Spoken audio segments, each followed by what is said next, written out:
गोटे दिन गोटे राजांकर जन्मदिन थिला। से सकाळु उठी भाबिले आज मु नगर बुलिबाकू जीवी। बुलिबाकू जिबा समय प्रथम जो लोक देखा हेब मु ताकू संपूर्ण खुशी करदेवी। ठीक से भाई भाव राजा बुलिबाकू बाहरिले। रास्ता रे जिबा समय तांको प्रथम गोटे भिकारी देखाला। भिकारी राजा को देखी भिक मागिला। राजा भाबिले ताकू गोटे तंबा कॉइन दे खुशी करदेवी। जेतेबेले भिकारी ऊपर को तंबा कॉइनटा राजा पकेइले, तंबा कॉइनटे पकेइले, भिकारी हाथ में तंबा कॉइनटा बाजिकी तले खसी पड़ला और नाली भितर जाइकी पड़गला।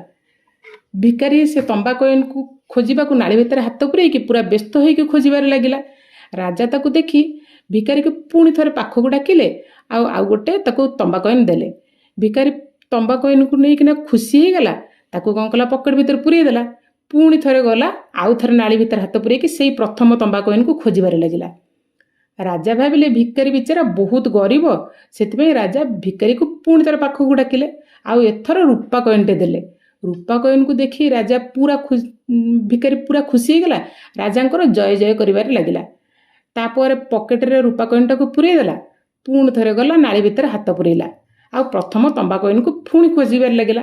राजा भिकारी को नाली भितर हाथ पुरे खोजिबार देखी कि तंबा कॉइन को राजा एथर पुणी आउ थरे ताकू पाखकू डाकिले। एथर ताकू गोटे सुना कॉइन देले। भिकारी सुना कॉइन पाई ओहो बहुत खुशी हो गला।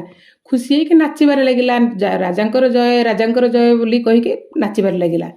एथर राजा भाबिले भिकारी कौन संपूर्ण खुशी हो गला। किंतु भिकारी पकेट रे तार सुना कॉइनटा को पुरे देला। पुणी थरे गला आउ थरे नाली भितर हाथ पुरेकी पुणी से प्रथम तंबा कॉइन को खोजिबार लागिला। राजा एथर टिके व्यस्त हो गले और विरक्त हो गले।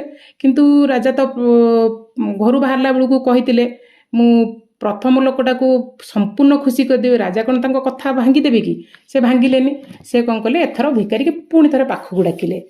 एथर को डाकिकी राजा कहिले गोटे काम कर, मु तोते मो राज्यर अधा दे दउची। एथर तू संपूर्ण खुशी तो?